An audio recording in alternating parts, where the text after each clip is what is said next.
You are now listening to WSN, Wolf Sports Network, live from the University of West Georgia in Carrollton, now an Odyssey station. Live from Carrollton, Georgia, this is Sports Pack. West Georgia's go-to show for all things sports. From the best interviews in college radio. Hey, this is Coach Joel Taylor, head football coach here at the University of West Georgia. Hey everybody, this is Jeff Bacon, Atlantic Sun Conference Commissioner. To the hottest takes around. I wholeheartedly believe that behind Sean Payton and a second-year Bo Nix, Denver Broncos can dethrone the Kansas City Chiefs and be the AFC West champions. I mean, plain and simple, the worst decision Kalen DeBoer has ever made is taking the head coaching position at Alabama. We've got all you need and more right here on Sports Pack. The Wolves play here. What is up, everybody, and welcome to the fantastic Thursday edition of Sports Pack. I'm your host, Richard Reed, joined today by my guy, Riley Ford. What's up? Jackson Schrader, What's back good? in the business. John Halley, the best board op in the business. Appreciate and my that, dog, man. Ryan, behind the glass, controlling the cameras for us for his first time on the TriCaster. Shout out, Ryan. I appreciate what you're doing for us today. We got a jam-packed show for you, a little different than we normally do. We're going to start off with some UWG athletics as always. Then we're going to jump into some FBS college football, talk NFL. But right before we talk NFL, we're going to have a live broadcast from inside the Coliseum, from the cast of our show inside the Coliseum, who are doing the pregame show and play-by-play coverage of tonight's women's West Georgia basketball game. So stay tuned throughout the show for live updates and game previews to get all you need to know about tonight's West Georgia basketball game. Now, before we get started, I must remind you that college students who binge drink alcohol at least 3 times per week are roughly 6 times more likely to perform poorly on a test or a project as a result of drinking. That is why Wolf Sports Network and Wolf Radio's Drink Responsibly campaign is always here to remind students that drinking should be done responsibly and in an environment that discourages overindulging. Faculty will not take hangovers as excuses, so know your limits. Join Dine West to celebrate friendship, gratitude, and community at Dine West's annual Thanksgiving meal. Enjoy with your family in the West Commons Dining Hall on Tuesday, November 18th from 11 a.m. to 3 p.m. I'll bring my family to C6 that day. Why That not? is, what an establishment. Hey, I've done it once before, and it was fun. That was my freshman year, though. You brought your family to Z6? No. I was Thanksgiving like- meal, my bad. I I was should gonna have say- clarified. I was gonna say- Well, yeah, I've met clarification your would've been dad. nice. That's on me. That's on me, John, fellas. your dad would have walked in there, looked around, and be like, no. And then he would have went to Brown Dog. In the Stitcher. Is wide and rolls to the right. He's got some time. Everybody's down at the end zone. He heaves it. And it is caught for a touchdown. We are one. Go Wolves. Well, before you get in there, no diss to you, Dad. You cook amazing food. I think you absolutely top Z6 every day of the week. That's what I'm saying. He I would. don't think that was implied. Yeah, I thought that was implied. Just in case, guys. Got to cover my tracks at this point. He would not. Look, you're too old to get whooped with a belt, John. You'd be all right. I'm just saying. You bet my dad. I don't think he'd want Z6. Is what I was trying to say with that joke. Okay, moving on. We got action this weekend, starting off with our women's volleyball team, who will have their last home game of the season this Saturday at 7 p.m. Thank home the game Lord. right here in the City of Dreams, Carrollton, Georgia, versus Austin P State University. Yes, I did not know they were a state university. I thought it don't was think they Austin are P. a state university. On the I think it's website, just it says Austin it P. says it right On there. the website, it says Austin P State University. Anyway, against Austin P, the Governors. So, yeah, I was at the game yesterday. Me, Cadence, and Phoenix, 3 members of our station, of our esteemed radio station, were in attendance for the game, and we played Queens University of Charlotte, one of the better teams in our conference. And we once again lost 3-0. The game was, I'm going to be honest here, it was never in doubt. That just makes for our 16th loss in a row. It just seemed like our girls just straight up outmatched. Queens was stronger, faster, jumped higher. Schrader said this a few minutes ago. Man, you're They were stealing my just, bit. I mean, the thing is, though, they were just better. There was Yeah. no ifs, ands, or buts about it. From the time the first set started, you knew it was going to be a sweep. Yeah. I mean, I remember last night when I got back after, being here for Sports Out Podcast, I said, I didn't say did volleyball win. What did I say? Did volleyball lose? It's Ooh. been rough. I Ooh. mean, you already have players hitting the transfer portal for volleyball. Mackenzie Yoakum already hit the portal before the last game. You're going to have more going in there soon. So at this point, your program's falling out. Are you going to move on with the head coach? I think you have to. Yeah, I'm going to You be a have little to. nicer than did they lose. But, I mean, what do you expect? We haven't won in over 2+ months. that is true. You just kind of summed up what this season has been though with that Yeah. statement.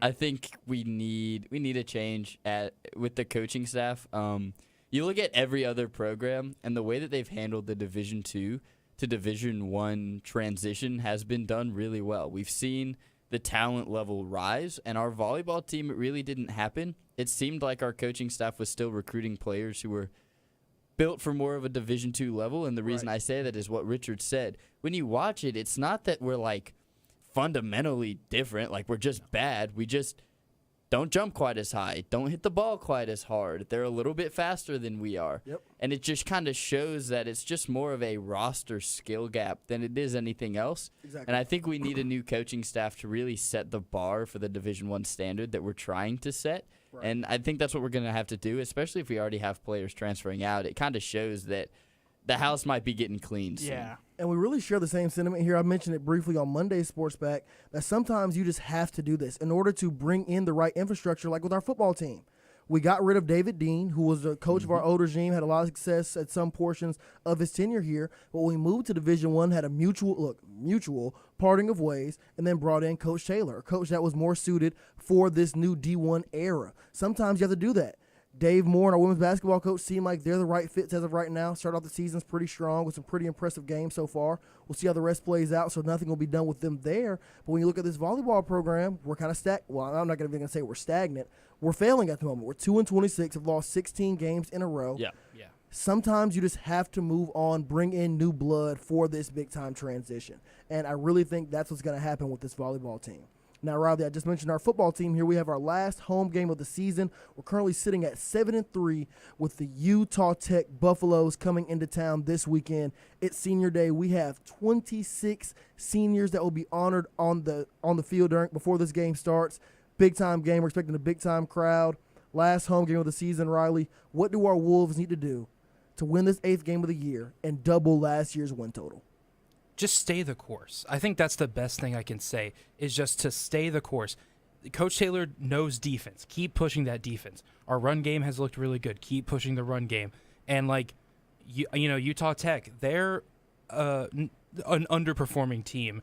And so we can't get complacent or anything, but I do think just sticking to the fundamentals of what this team is good at, what we've continued to be good at, will get us that doubled win total. And so I think that's just straight up all it needs to be, is just keep it simple for this week.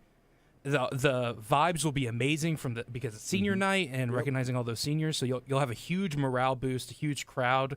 And so just stick to what you know and just keep pushing, honestly. Yeah, it's going to be a great game. I'm super excited.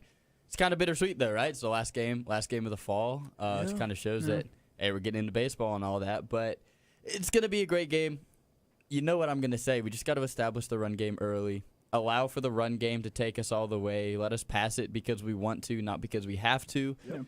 And, I mean, Utah Tech, Riley put it best. They're underperforming, and that's being nice. I think their coach is like 3-19 in his first 2 years there. Yeah. It's just not a program that's really going up. And I think that this is a great time to really let the seniors go out on a really high note. I think we can win and not just win, but win big.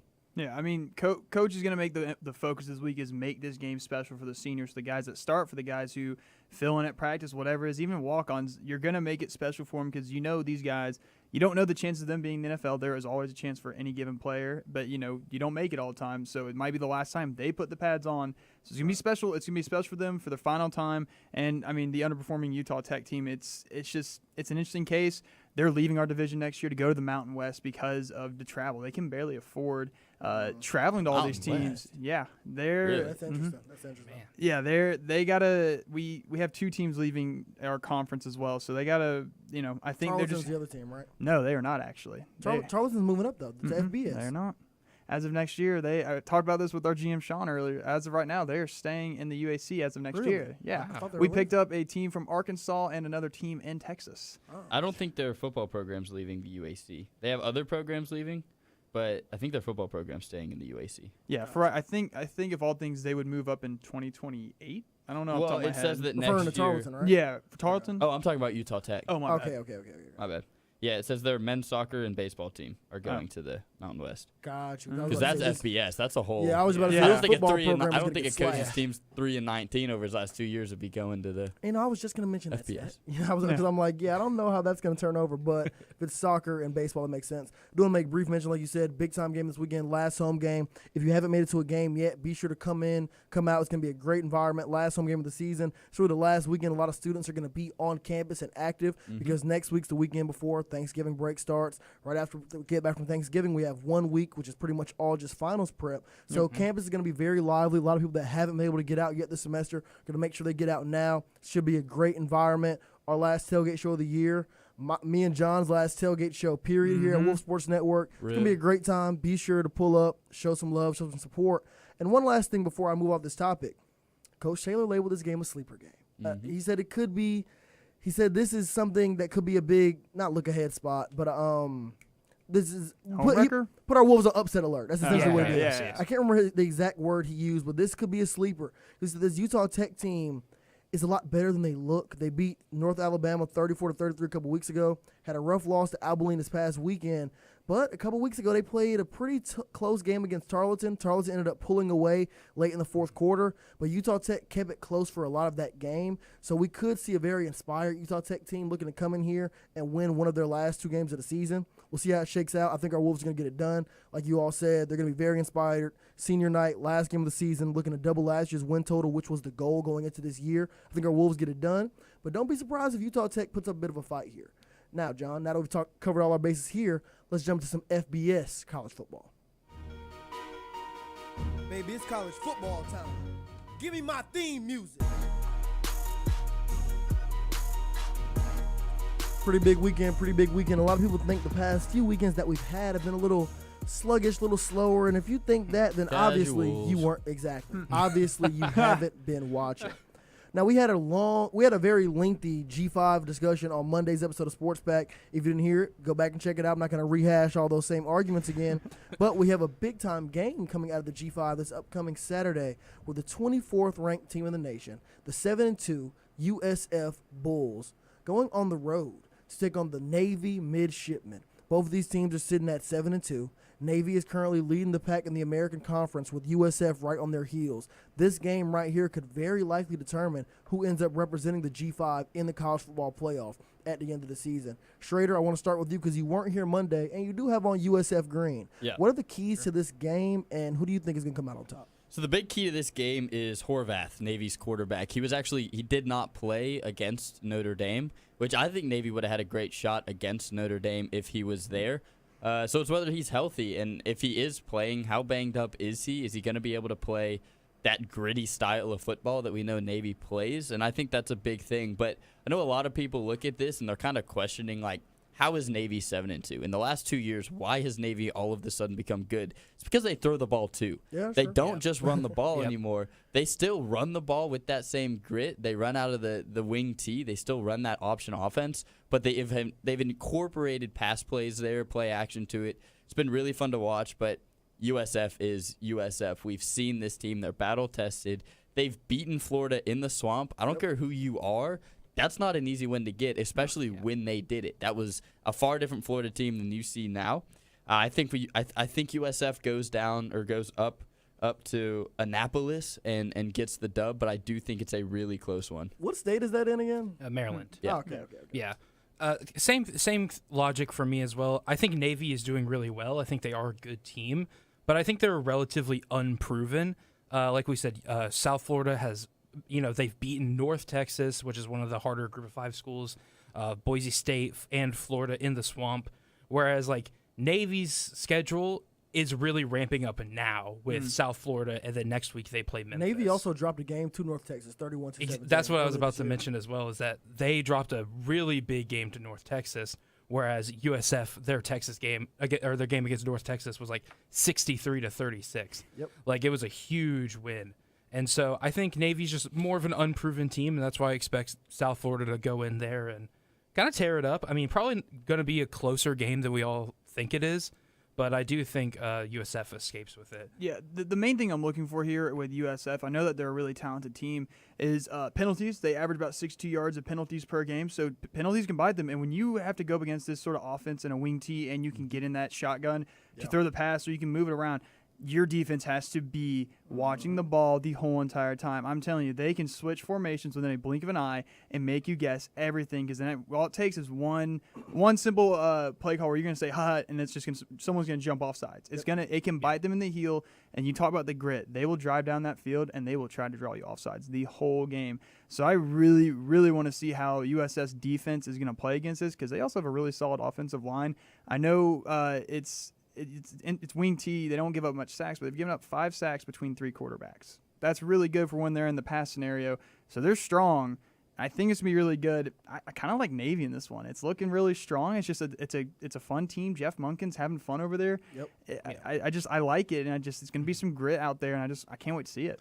I'm with you. They play a hard-nosed brand of football. Like you said, USF is going to have to stay disciplined because Navy is going to make you play your best game. They're coming off 2 straight losses. Lost to Notre Dame last week, 49-10. Lost to North Texas the week before that, 31-17. They know they cannot afford to lose again, and this is essentially their conference championship game in the season. They know they have to win this game now, not only to win their conference later on and to be in the conference championship game, but to also be that G5 representative, because it's not just going to be the champion of the American Conference.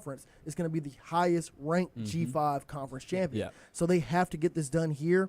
And honestly, I don't think they do. I like South Florida. South Florida had a very close loss to Miami earlier this season, lost to Memphis a couple weeks ago. I don't think South Florida is going to lose again the rest of the season. They really want this spot. They're a good team. Byron Brown, their quarterback, is their leading rusher and has over 2,000 passing yards. I think they add on that. It's going to end up being a solid game because Navy plays hard-nosed football, but I think South Florida gets it done here like 34-24. One thing I'll mention is that if Navy does win this game, they play Memphis in a couple weeks. And if they beat Memphis, they really could be the group of 5 school. So how amazing would that be? That would be crazy, wouldn't it? Yeah, that'd be great. And what I was going to say, honestly, plays right into what you were saying. This conference, you want to talk about conferences that are just eating themselves alive. So Oh, you my got goodness. the ACC, the Big 12. Heck, even the SEC is just wide open. But this American Conference has been unreal this year. Right, we were talking about all these Group 5 teams that we have in contention: Navy, South Florida, Tulane, North Texas, Memphis. Like,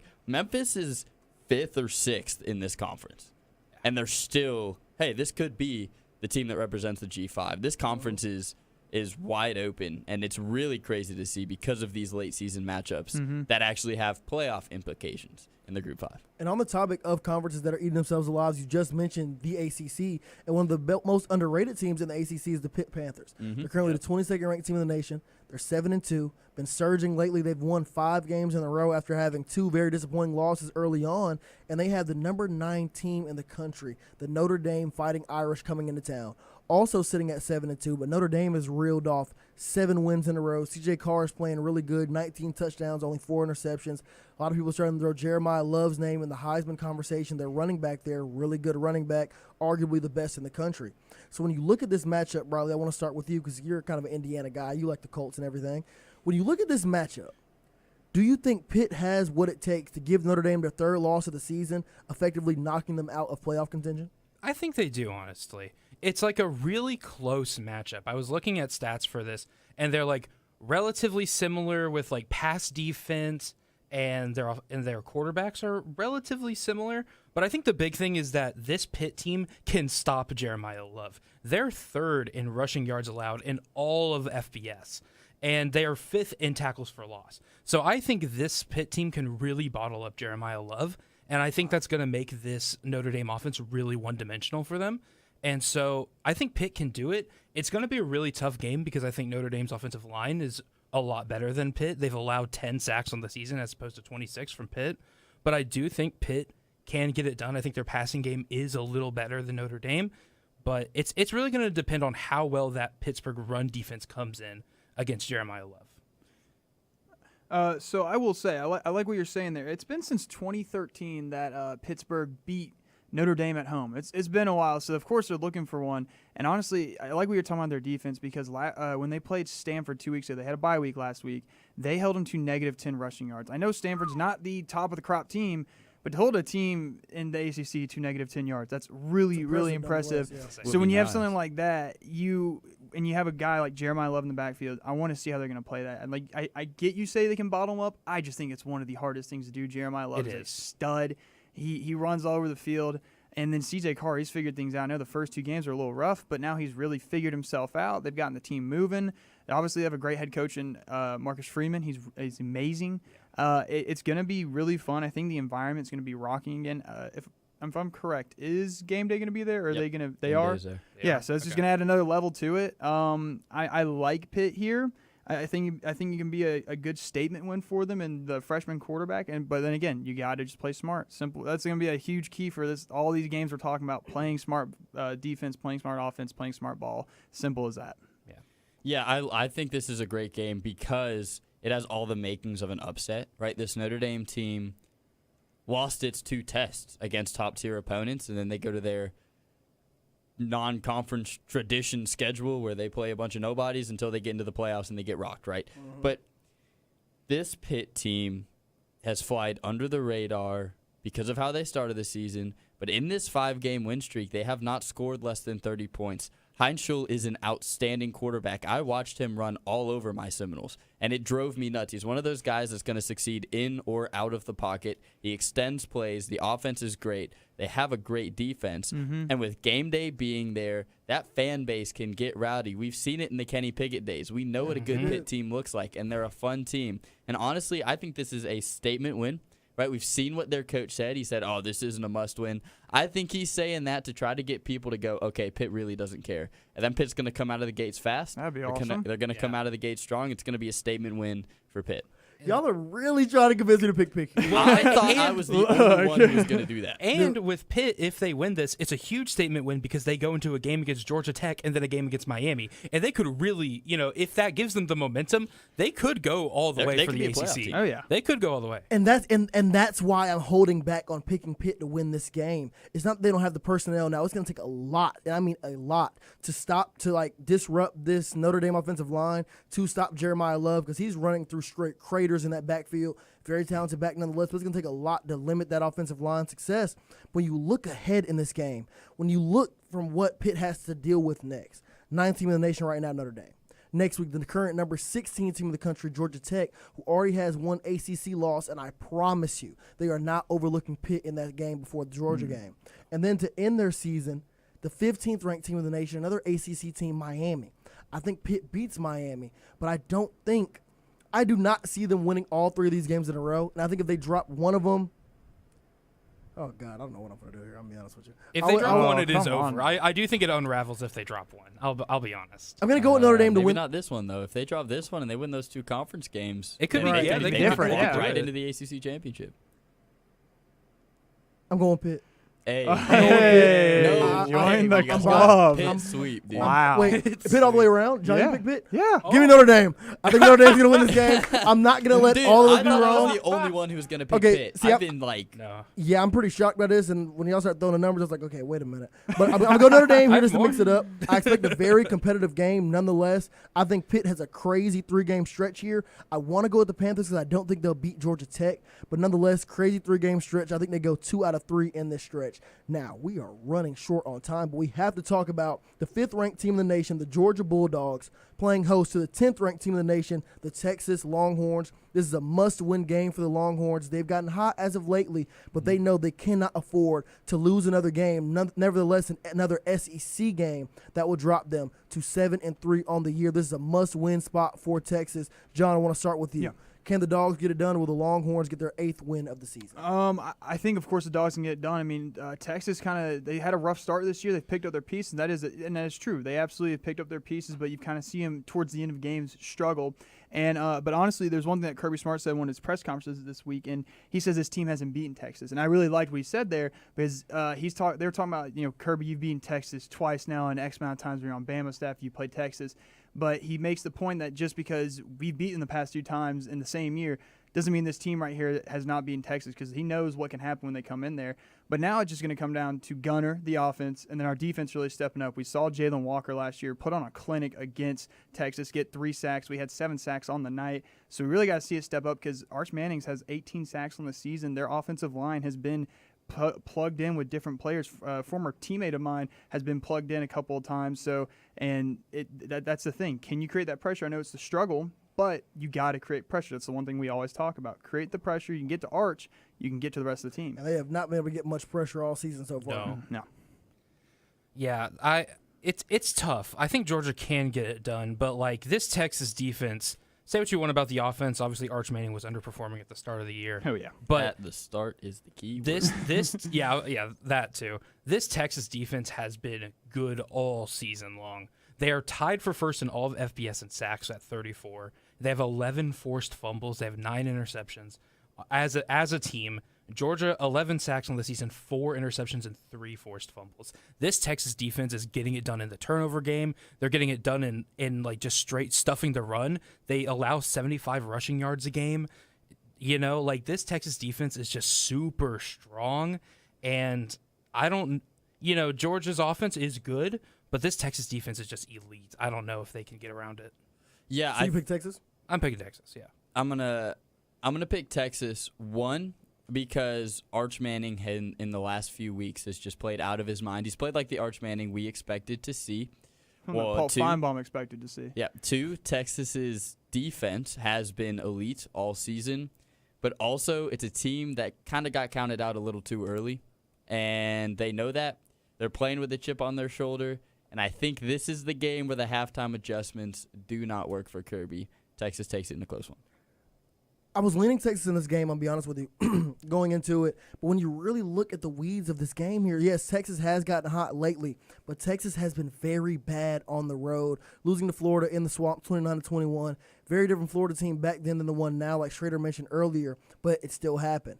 Very close overtime win against Kentucky on the road. Kentucky made a lot of costly mistakes in that one that ended up making Texas win that game 16-13. Very ugly.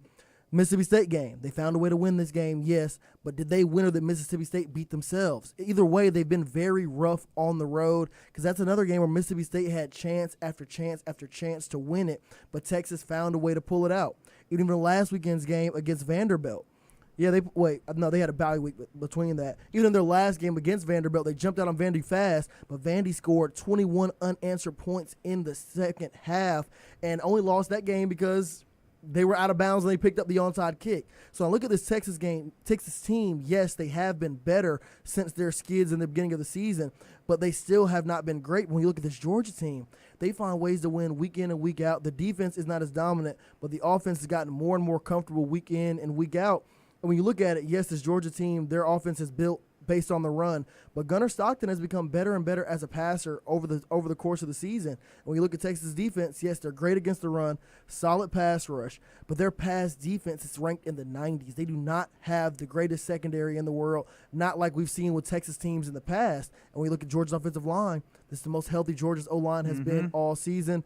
I do not see Georgia losing 2 games at home this season. They lost to Bama early on. I'm going to go with the Dogs here, getting this one, and what I think is going to be a very, very entertaining SEC matchup with 2 quarterbacks that hardly ever throw the ball beyond the line of scrimmage. You said the secondary was bad for Texas, and I'm sitting here thinking that means they got to throw it vertically. Exactly. You got to push it down the field because, quick fact before we get out of the segment here, Arch Manning and Gunnar Stockton are ranked 1 and 2 in the nation in passes behind the line of scrimmage. It's that Bobo screen swag. God, baby. it's nothing short of incredible. Now we're gonna take a quick ad break, but when we return, we're gonna throw it over to the Inside the Coliseum crew, giving you a preview for tonight and tomorrow's basketball games here at UWG. Stay tuned. This is Sports Pack on Wolf Sports Network.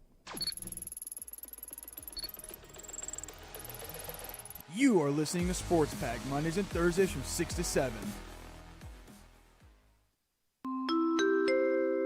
Welcome aboard to Sports Out of Pocket Airlines, your nonstop flight to the highs and lows of the sports world.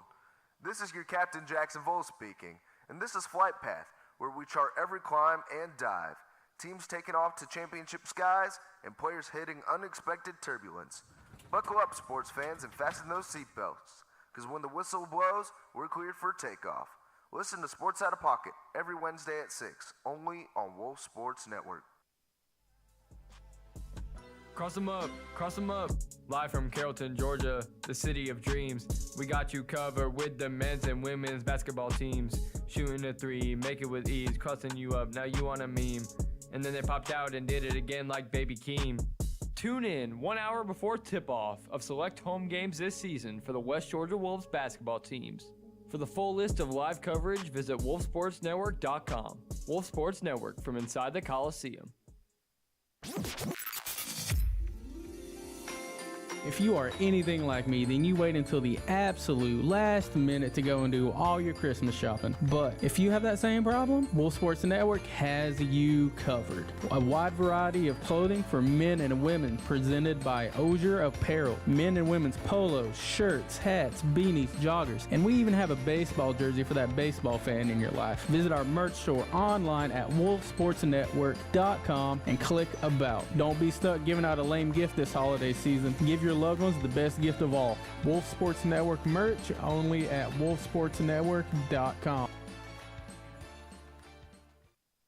Join Wolf Sports Network as we present our 4th tailgate of the season on October 25th.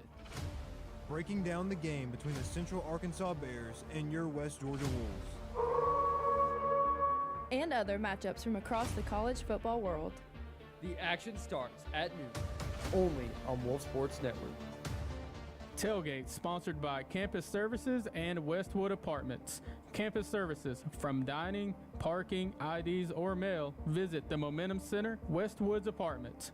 100% student living, flat rate utilities, no hidden fees.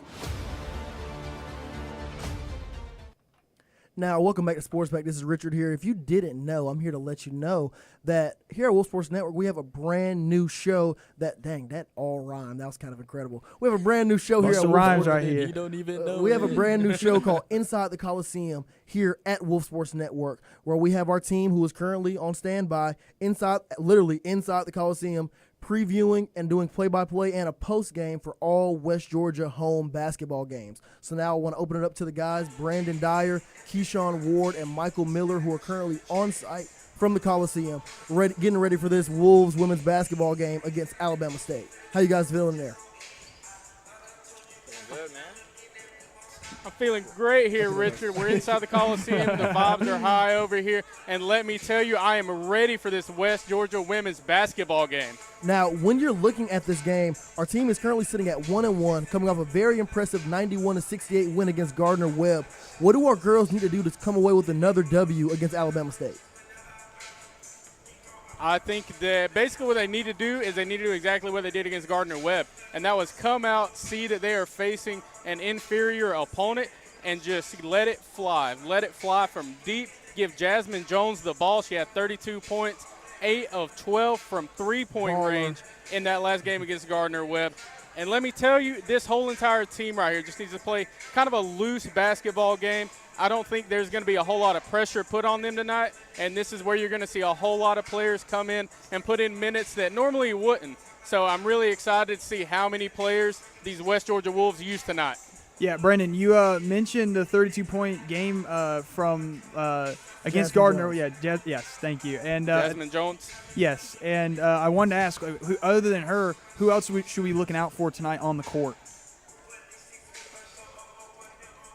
I think that Asia Donald, Sydney Talbert are two of the other players that wound up putting over 20 points up in that game as well on these running Bulldogs.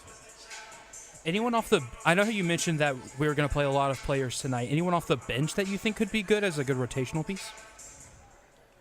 I think Galafont, she got a whole lot of minutes against the running Bulldogs in that last game against Gardner-Webb.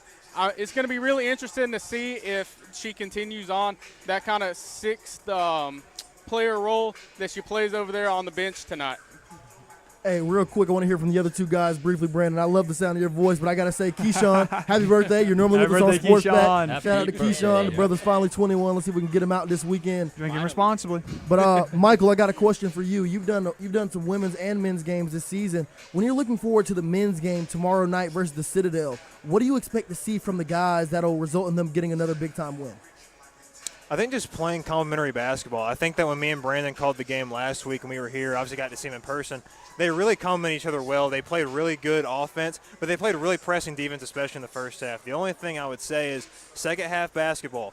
Last year we kind of had the same issues where we didn't really have leads a whole lot of the time, but we played really well in the first half. In the second half we let the game really get out of hand.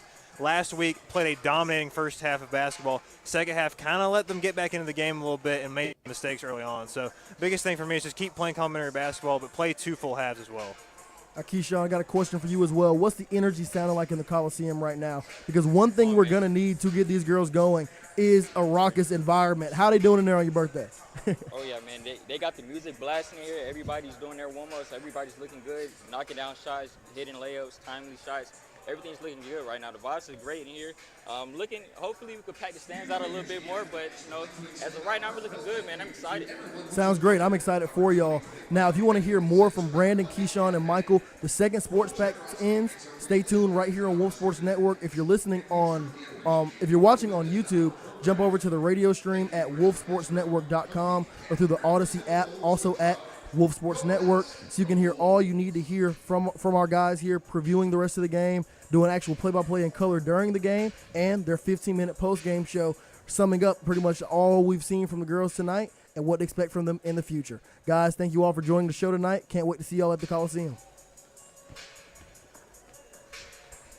Are they still here? All right, I guess we lost them a little early. But since we are a little early, I do want to mention some more basketball here. We got the Atlanta Hawks in action tonight on the road against the Utah Jazz. Our Atlanta Hawks are currently red hot right now, filing off 3 very impressive wins in a row.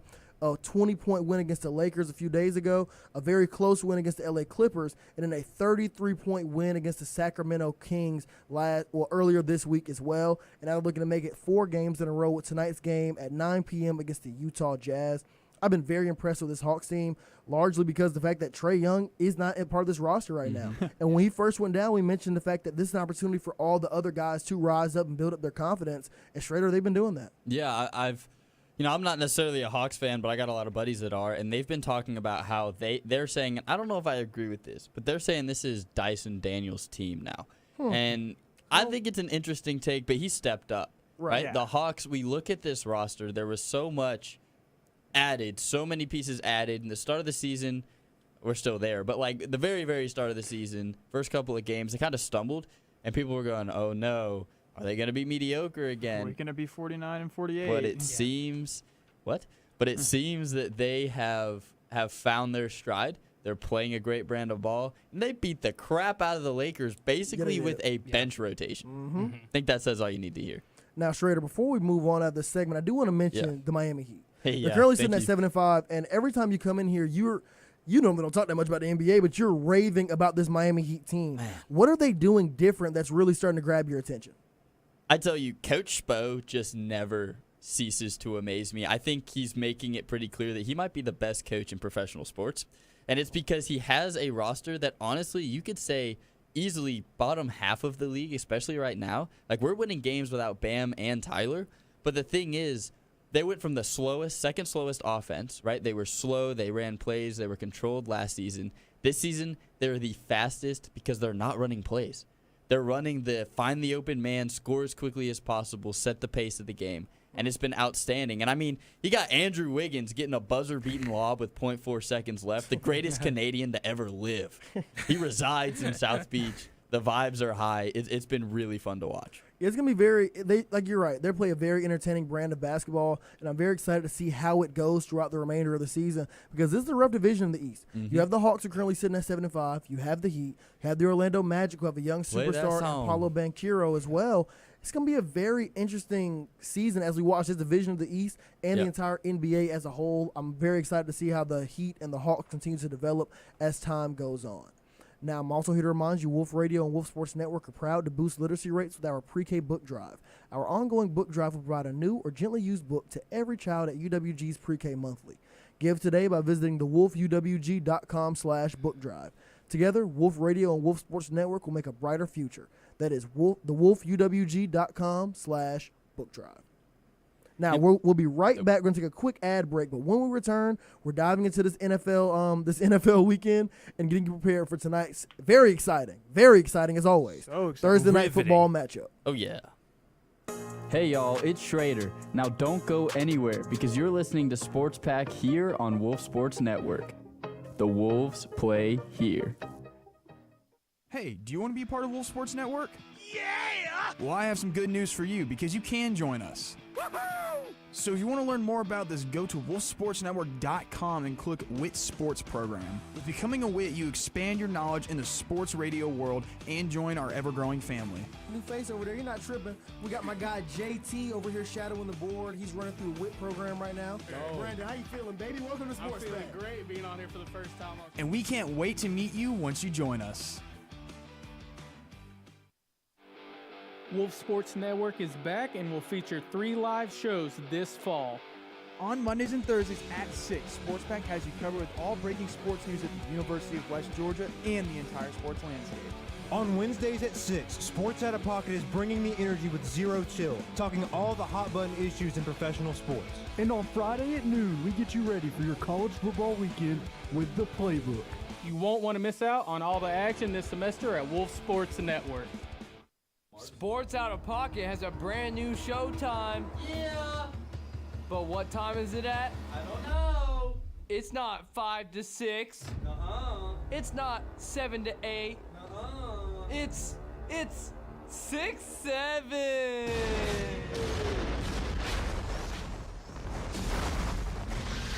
Wolf Sports Network.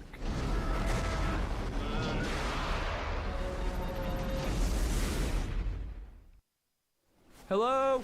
Can anybody hear me? I can't see anything. It's like a snowstorm out here. JT, I need your help. What? Who goes there?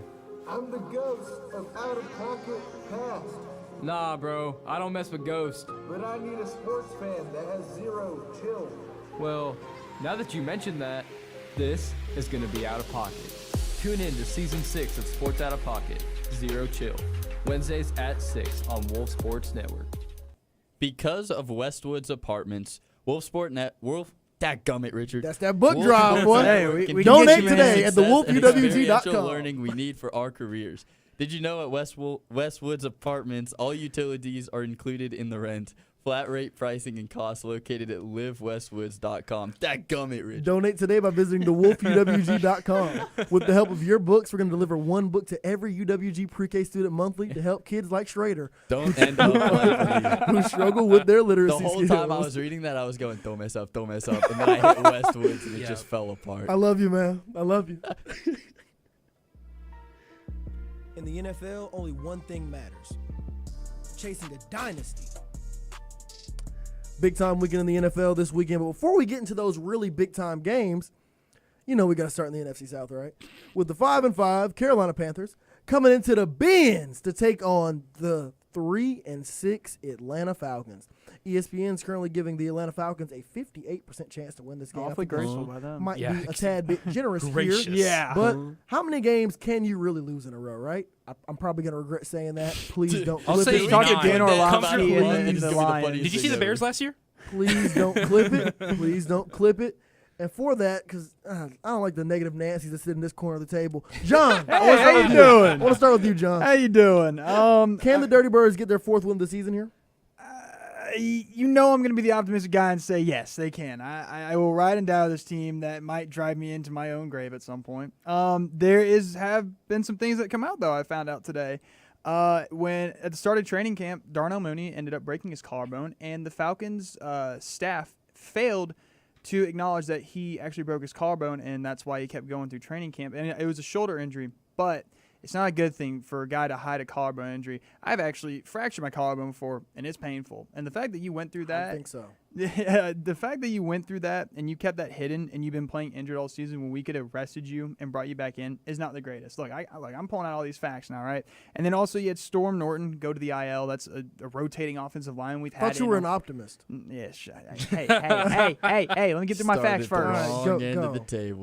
It doesn't help because we're just kind of eating our depth charts right now. But You know, Richard. You know I'm still picking the Falcons. At the I end mean, of the after day. you listed 30 negatives. Look, man, it's just got something to make clear at this point. But like I said, this team can drive me into my own grave. Next caller. And they might be doing that, John. This team, honestly, you just gave me a whole talking point I had not planned up in my head, but you said that they failed. How do you do that? How do you forget? How are They you failed to diagnose him a properly. broken collarbone? This sounds exactly like what happened with Kirk Cousins last season. Kirk Cousins played hurt last year, and you can say what you want. You can be mad at Kirk for playing through an injury. A player's going to play through an injury, and if you're paying a guy $100 million to be your quarterback, and you can't realize that his throwing shoulder is hurt, much like you got a wide receiver who broke his collarbone. But he also had a breakout year last year. Yeah, but and we've seen Penix he doesn't have a connection with Darnell Mooney. It just hasn't happened all season. It's been pretty brutal. Yeah, it's non-existent. It's non-existent at best. But this Falcons team, they're not inconsistent anymore. They're consistently bad. They've lost, 4 games in a row. They have the same amount of wins as my Dolphins do. Just like to throw that out there. And no first-round pick. Exactly. Yep, and no first round. Hey, I had that concern when they made that trade for Pierce, but I just see this Carolina team as the same Carolina team that beat the Falcons when they were doing good at the start of the season, 31-0. I think that Carolina has played far better than anybody expected them to. I don't think they skip a beat. I know they just lost to the Saints. I think this is a get-back game for the Panthers in their somewhat playoff hunt right now, and I think that they're going to get the job done in the Benz. I'm not going to pick either team because we're about to watch as the Falcons and the Panthers open a hole in time and space into a pocket dimension. We've seen it happen twice. We saw it where there was a crazy clash that went to overtime that made Bryce Young look like a franchise quarterback. We saw it earlier this year where the Panthers won 30-0 and made Bryce Young look like a starting quarterback. And it's going to happen a third time, and we don't know what's going to happen. We just don't know. And so I'm not going to pick either team. I 500 Carolina team. Bryce Young ain't that bad. Have you seen his stats? No. He can't throw the ball. He throws for like 100 yards every game, and Rico Dowdle rushes for like 150. But they're winning.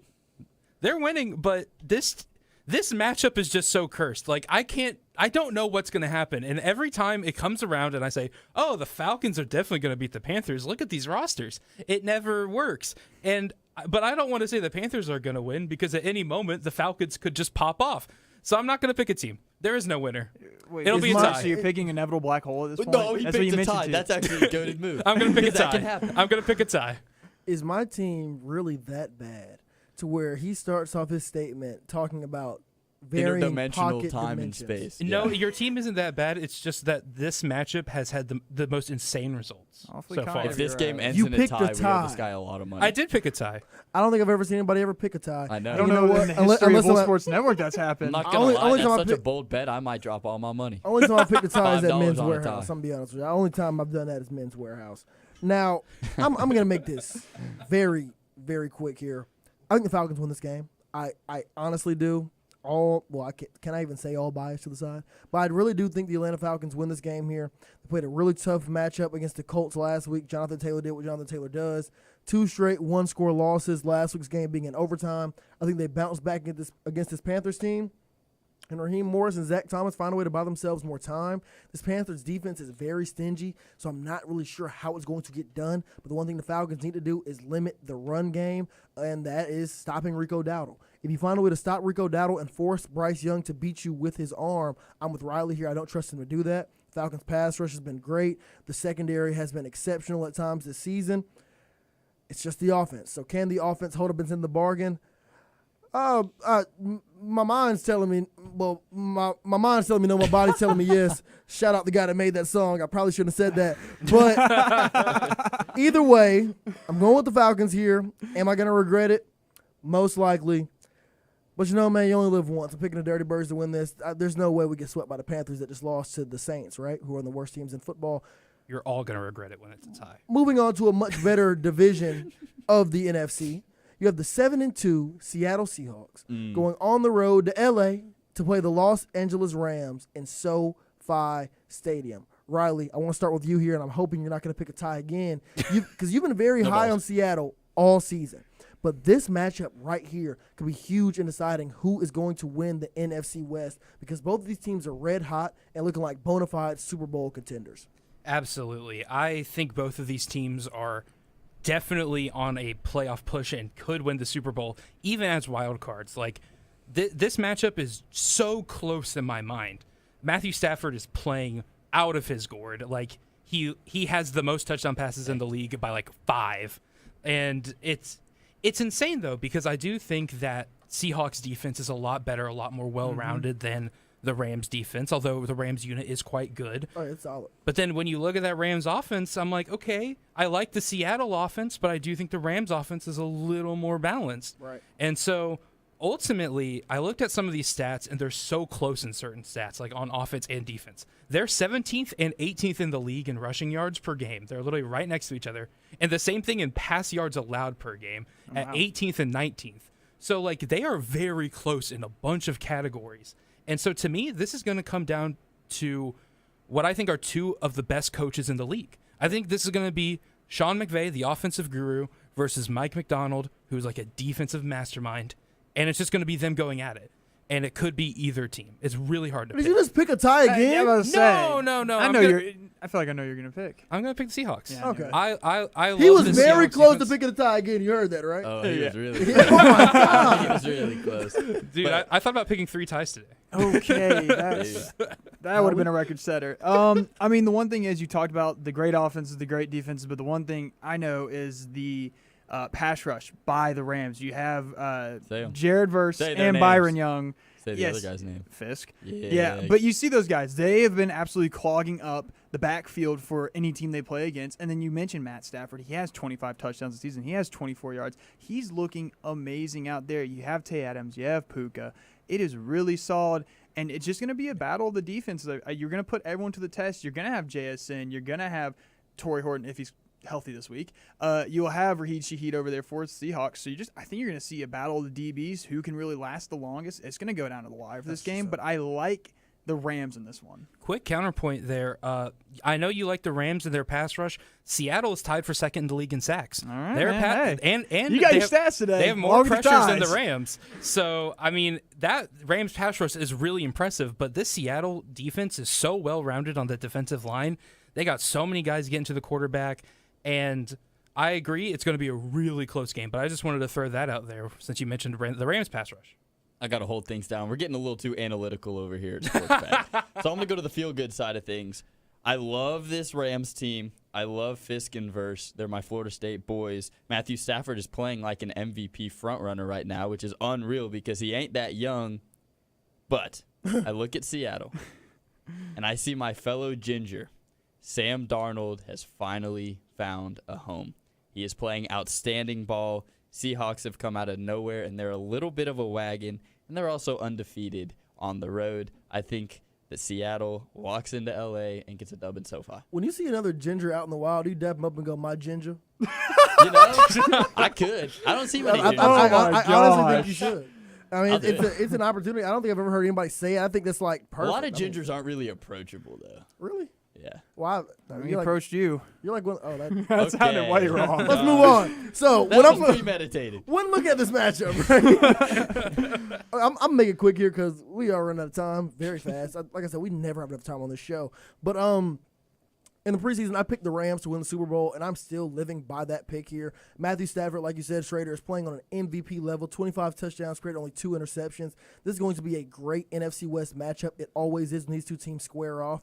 But like you said, Riley, these are two of the best coaches in football. An offensive genius versus a defensive mastermind is going to be incredible. I give the slight edge to the Rams here. Puka Nacua is in his, second, third game off injury. He's going to be back and better than ever. I know he's going to be ready for this matchup. Devontae Adams has been a red zone monster, and Matthew Stafford is playing some of the best football of his career. I think this is going to be like a defining moment for the Rams right here, and what's going to set them apart in this NFC West race. I think they're going to win it. Seattle's still going to make the playoffs. They're going to be a wild card here, but I do think this Rams team is that good. They have a Super Bowl ceiling, and for that reason, I'm rolling with LA.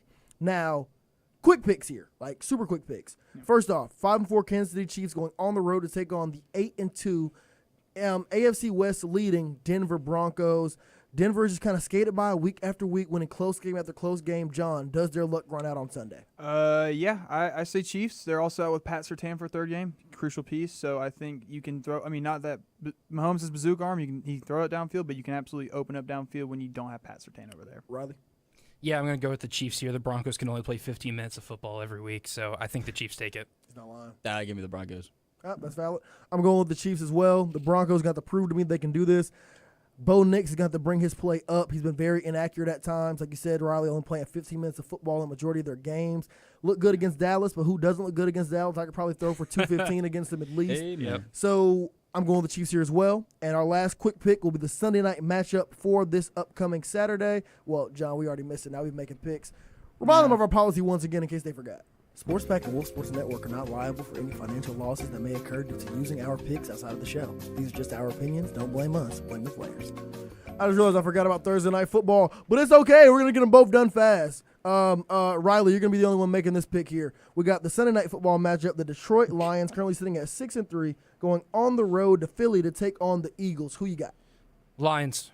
John, who you got to? Lions. Schrader? Lions. Okay, they were a lot faster than I thought. I'm going with the Lions as well. I like the offense. Dan Campbell's been killing it at play caller. I'm going with the Lions here, too. I don't really trust what the Eagles have going on. It's weird how they go Super Bowl appearance, down year, Super Bowl win, and another iffy down-ish year. I don't know what's going on behind the scenes in Philly, but they got to get it figured out. And now, the moment you've all been waiting for, our Thursday night football matchup. The thriller. Woo! The 2-7 New York Jets. Oh, yeah! Some might say New Jersey Jets. They could be 2-0. Shut up. As You of sound right like now, you sound like my classmate right As of now. right now, they're 2-0. Going into Foxborough to take on the 8-2 New England Patriots, who seem to have found their running back of the future along with their quarterback of the future, and Travion Henderson. Schrader, you got on Jet Green. Who you got? Oh, Drake May. John? I got the Patriots tonight. I mean, you saw some of their players break out. You see rookies step up. I like it. Jamarvelous will not be on that field tonight. I mean, Who's Jamarvelous? Justin Fields. Well, Garrett Wilson isn't playing. This man's either. got to stop approaching people.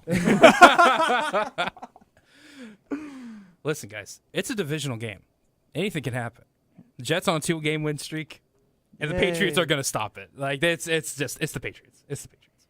I'm going with the Patriots as well. This is going to be a very entertaining football game. It's just going to be because of friggin' Ryan Fitzpatrick, bro. He's going to make it entertaining. Dude, they have really good graphics on the Amazon Prime Thursday. Amazon steps up their game. Yeah, I really like it. And Mom and Dad, if y'all listening, Amazon Prime is where this game is found. Not NFL Network. Not NFL Network. Just another reminder. I'm not trying to embarrass you. Look, I'm doing it because I love you. Look, just listen to me. But yeah, it's going to find out. Somehow this is going to be a very good game. I'm going with the Patriots here as well. They're one of the better teams in all of football, and Drake May doesn't even have go-to guys at receiver yet. If they can find a way to draft Carnell Tate out of Ohio State, this offense has a chance to be incredible. Yeah. Now, that is all the time we have for Sports Pack tonight. I want to thank you all for tuning in. And one more quick reminder that in a recent survey, almost 53% of full-time college students ages 18 to 22 drank alcohol in the past month. And that is why Wolf Sports Network and Wolf Radio's Drink Responsibly campaign is here to remind you that there is no drinking under the age of 21, to never drink and drive, even if it's only one beer, and to add food and water when you drink so you don't end up texting your ex. Which means, guys, please know your limits. Now, once again, thank you all for tuning into the show tonight. We'll be back live, same bat time, same bat channel, this coming Monday at 6 p.m. And next week's shows will be our last week of shows before, of course, Thanksgiving break. So be sure to tune in. Don't miss out. We got some big-time interviews coming for you on Monday as well. We sat down with 2 members of the track and field team earlier this week. I cannot wait for you guys to hear it. But until next time, this is Sports Pack on Wolf Sports Network. Have a blessed day.